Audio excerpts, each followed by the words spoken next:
कहो पंजा तेरा, शेर को खतरे में लाता नहीं कुत्ता तेरा। तो जिसमें जो कुत्ते का मामला आ रहा है, शेर का मामला आ रहा है, आओ मैं आपको बता देता हूँ। एक अल्लाह के महबूब बंदे हैं, एक अल्लाह के वली हैं, जिनका नाम अहमद जाम रहमतुल्लाह ताला अलैहि, सरकार अहमद जाम रहमतुल्लाह ताला अलैहि की दावत बारगाह गौसियत में हो रही है। मगर हजरत अहमद जाम रहमतुल्लाह ताला अलैहि शेर पे सवार होकर चलते थे। आप बारगाह गौसियत में आपकी दावत हो रही है, आप शेर पे सवार होकर जाते हैं। आप जब पहुंचते हैं अपने शेर को बांध दिया जाता है। आप कहते हैं आका मेरे खाने का इंतजाम तो आपने किया होगा, मगर मेरे शेर के खाने का क्या इंतजाम है? सरकार गौसे आज़म बड़े बड़े दस्तगीर फरमाते हैं, ए अहमद जाम मैंने तुम्हारे खाने का भी इंतजाम करवाया है और तुम्हारे शेर के खाने का भी इंतजाम करवाया है। अहमद जाम रहमतुल्लाह ताला अलैहि अर्ज करते हैं आका मेरे शेर के लिए कौन सा इंतजाम है? सरकार गौसे आज़म फरमाते हैं सामने एक गाय बंधी है, उस पे अपना शेर छोड़ दीजिए, वो अपना शिकार पूरा कर लेगा।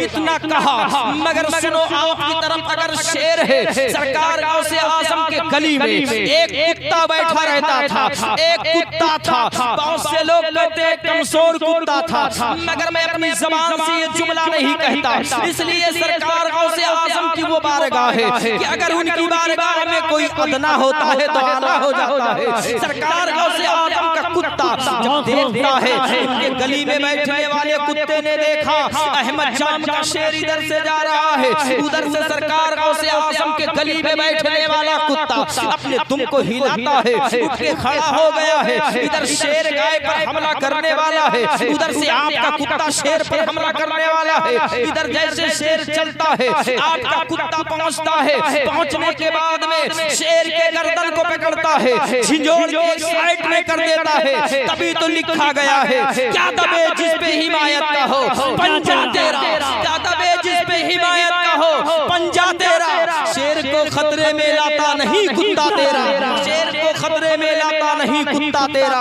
हजरात आओ देखो पानीपत की सरजमीन पर रहने वाला अल्लाह का महबूब बंदा है, जिसे पूरी दुनिया अबू अली शाह कलंदर के नाम से जानती पहचानती है। हजरात सुनो तो सही, एक गुआलन है जो दही बेचने वाली है, वो गुआलन दही का मटका सर पे सजाती है, सजाने के बाद में पूरे बाजार में जाती है, आवाज देती है लो दही, मगर कोई लेने वाला नहीं है। आवाज दे रही मगर कोई लेने वाला नहीं है। आई गुआलन देखा कि दरवाजे पर एक कुटी पर जो है एक बुजुर्ग तशरीफ फरमा है, वो कौन है? अबू अली शाह है। उसने आवाज दिया लो दही, सरकार फरमाते हैं ला दही। अंदर जब वो जाती अपना दही का मटका जब उतारती है, उतारने के बाद में सरकार अबू अली शाह अपने गुलाम को इशारा फरमाते हैं अंदर जा, एक प्याला लेके आ। आपका गुलाम अंदर जाता है, एक प्याला लेके आता है। सरकार अबू अली शाह ने फरमाया अपने दही के मटके के ढक्कन को खोलकर इसमें दही डाल दे। उसने कहा बाबा ये मेरा मटका पूरा दही से लबरेज है, पूरा मटका भरा हुआ है,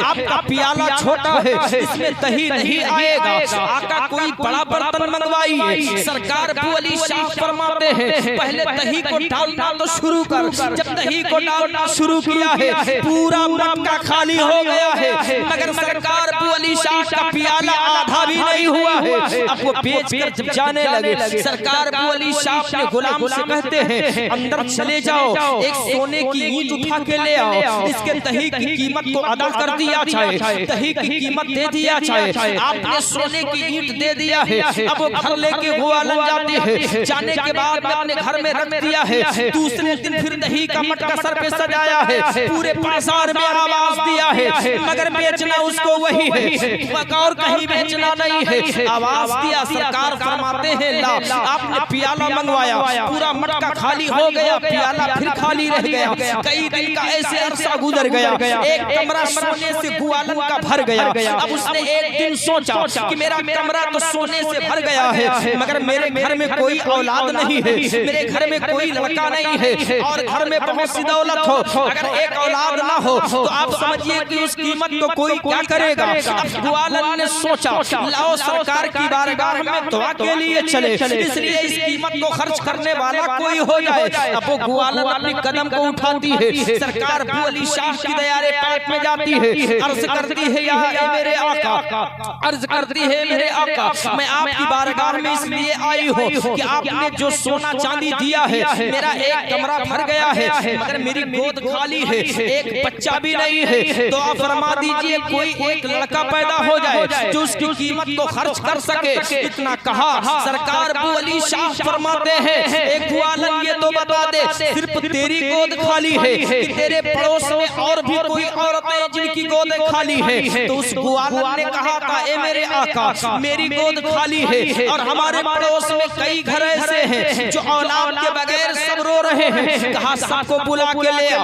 अब वो ग्वालन जाती है, जाने के बाद में जब वहाँ चेक करती है 39 घर ऐसे हैं जिनके घर में एक बच्चे नहीं पैदा हुए थे। सब औरतों को साथ में लेकर के सरकार अबू अली शाह की बारगाह में हाजिर हो रही है। अर्ज करती है, जाके अर्ज करती है, ए मेरे आका ये सब की गोद खाली है। मेरे सरकार अबू अली शाह फरमाते हैं, एक ग्वालन जा एक पान लेके आ जा। अब वो ग्वालन जाती है, एक पान लेके आती है। उसके बाद में सरकार अबू अली शाह रहमतुल्लाह ताला अलैह ने उस पान के 40 टुकड़े अपने मुंह से काट दिए हैं। उसके बाद में कहा, एक एक टुकड़ा सारी औरतों को तकसीम कर दिया जाए, सारी औरतों को दे दिया जाए। एक एक टुकड़ा दिया जा रहा है, सब तो खा लेती हैं मगर एक औरत ऐसी है जो बड़े घर की है, पैसे वाले उसके घर वाले हैं। उसने आपके मुंह से कटे हुए पान को घिन महसूस किया है, उसने उस पान को नहीं खाया है, अपने दीवार के पीछे फेंक दिया है। सारी औरतें घर जाती है, जब वो वक्त करीब आता है, वो टाइम पूरा होता है, सारे लोगों के यहाँ एक एक बच्चा पैदा होता है मगर वो औरत है जिसने पान को फेंक दिया है उसके यहाँ कुछ नहीं है।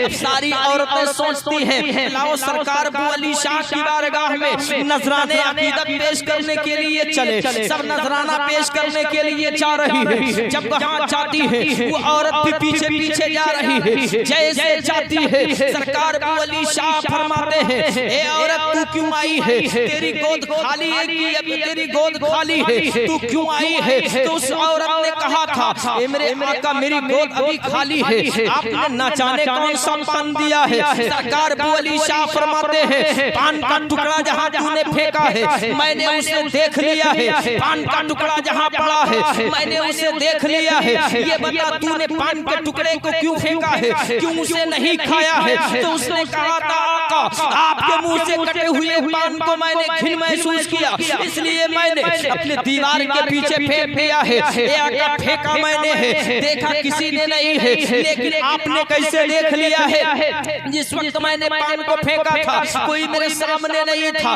मैं तने तनहा थी जब मैंने फेंका है, आपने कैसे देख लिया है? सरकार अबू अली शाह फरमाते हैं, ए औरत जा, पान का टुकड़ा मैंने दिया था, तूने फेंका है मैंने देख लिया है। जहाँ पर पान का टुकड़ा पड़ा है वहीं पे तेरा लाल खेल रहा है, जाके अपने लाल को देख ले।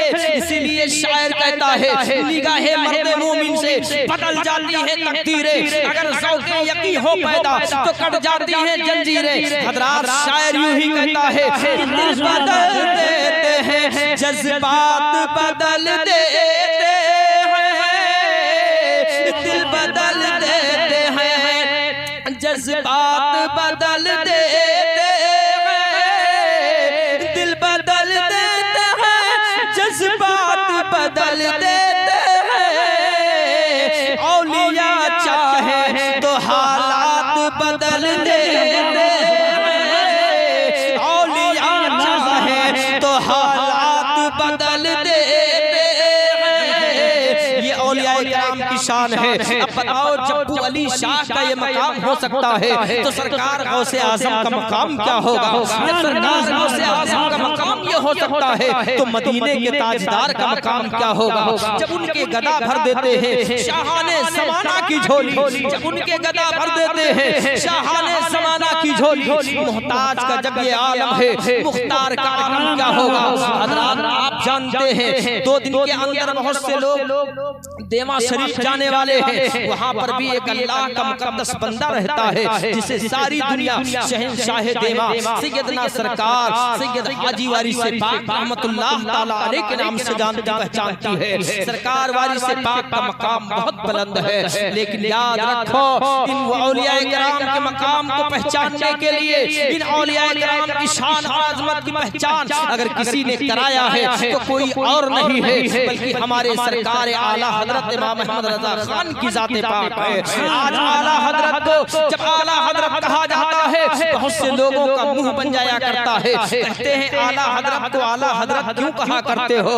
अरे आला हजरत का वो मकाम है, आला हजरत की वो शान है, आला हजरत का शुमार औलिया किराम में भी हुआ है। आला हजरत वो आला हजरत है। आओ देखो तो सही, इतनी सरकारें आला हजरत है, शहंशाह देवा सैयदना सरकार हाजी वारिस पाक की बारगाह में हाजिर हो रहे हैं। जैसे सरकारें आला हजरत चाहते हैं, सरकार वारिस पाक बैठे थे, लेकिन जब आला हजरत पर नजर पड़ती है वारिस पाक उठ करके खड़े हो रहे हैं। जब उठ करके खड़े होने लगे सरकारें आला हजरत फरमाते हैं आपको बैठे रहना चाहिए, आप उठ के खड़े क्यों हो रहे हैं? आपको बैठे रहना चाहिए, आप उठकर क्यों खड़े हो रहे हैं? तो सरकार वारिस पाक ने कहा था मैं तो सिर्फ हजरत हूँ और आप आला हजरत हैं, मैं तो सिर्फ हजरत हूँ, आप आला हजरत हैं, इसलिए मैं आपका अदब कर रहा हूँ। आप बताइए सरकारे आला हजरत का अदब किस तरह किया जा रहा है? सरकारे आला हजरत को किस तरह से जो है माना जा रहा है? आओ देखो तो सही, सरकार शहंशाह देवा है, आप अपनी कुटी में तशरीफ फरमा है, बहयात हिंदुओं की एक बारात की गुजर हो रही है, वो लोग जा रहे हैं नहाने की नीयत से जा रहे हैं, हाथ में जो है सबके लुटिया डोर है, नहाने जा रहे हैं, गंगा स्नान करने जा रहे हैं। सरकार वारिस पाक की नजर पड़ गई, आप फरमाते हैं ये लोगों तुम कहाँ जा रहे हो? उन लोगों ने कहा हम लोग नहाने जा रहे हैं, पाक साफ होने जा रहे हैं। बाबा वारिस पाक फरमाते हैं अगर तुम लोग यहाँ नहा लो, अगर कहाँ नहाओगे? कहा समंदर में नहाएंगे। कहा अगर समंदर यहाँ आ जाए तो क्या नहा लोगे? कहा बाबा मजाक आपने कभी नहीं किया है, आप मजाक करना कब से सीख लिए हैं? बाबा आपने कभी जिंदगी में किसी से मजाक नहीं किया है, बाबा आप मजाक कब से कर रहे हैं? बाबा समंदर यहाँ कैसे आ सकता है? सरकार वारिस पाक मुस्कुराते हैं और फरमाते हैं अगर समंदर आ जाए तो क्या नहा लोगे? कहा बाबा समंदर तो आ ही नहीं सकता है, लेकिन अगर आ जाए तो नहा लिया जाएगा। वारिस पाक फरमाते हैं ए समंदर का पानी तू कहाँ है?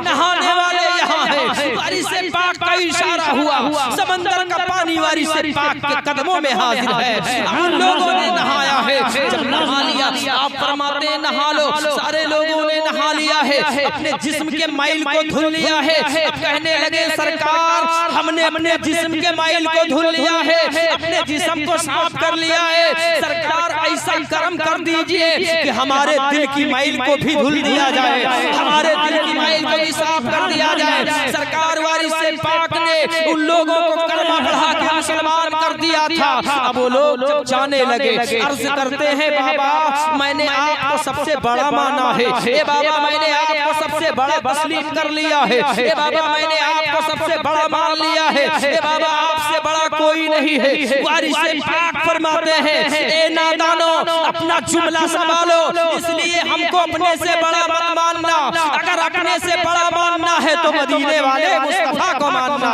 अगर अपने से बड़ा तस्लीम करना तो आमिना के लाल को मानना, अपने से बड़ा मानना तो मदीने वाले मुस्तफा को मानना। वो औलिया किराम हैं हज़रात, सरकार गौसे आज़म रज़ियल्लाहु ताला अन्हु कितनी शान वाले होंगे, कितनी अज़मत वाले होंगे। हज़रात आज की ये महफिल आप देख रहे हैं, एक शादी के सिलसिले से रत जगह के ताल्लुक से ये महफिल पाक का इनकाद आली जनाब कारी खुशहाल कारी इरशाद साहब किबला ने अपने दरवाजे पे रखा है, जिसमें आप सब शिरकतें शहादतें नेमतें बरकतें हासिल कर रहे हैं। हज़रात जब भी कोई ऐसा मामला हो, आपके यहाँ कोई रत जगह की महफिल हो, आप जिक्र मुस्तफा किया करो, जिक्र रसूल किया करो, ऐसी महफिल न किया करो जिससे शैतान आपके दरवाजे से ना जाए, ऐसी महफिल किया करो जिससे अल्लाह भी राजी हो, रसूलुल्लाह भी राजी हो, आपकी दुनिया भी समझ जाए और आपका उक़बा भी समझ जाए। मैंने आपके सामने जिस आयत करीमा का तलावत किया था, रब फरमाता है या अय्युहल्लज़ीना आमनुत्तकुल्लाह वकूनू मअस-सादिकीन, ऐ ईमान वालो अल्लाह से डरो और सच्चों के साथ हो जाओ और सच्चों के साथ हो जाओ।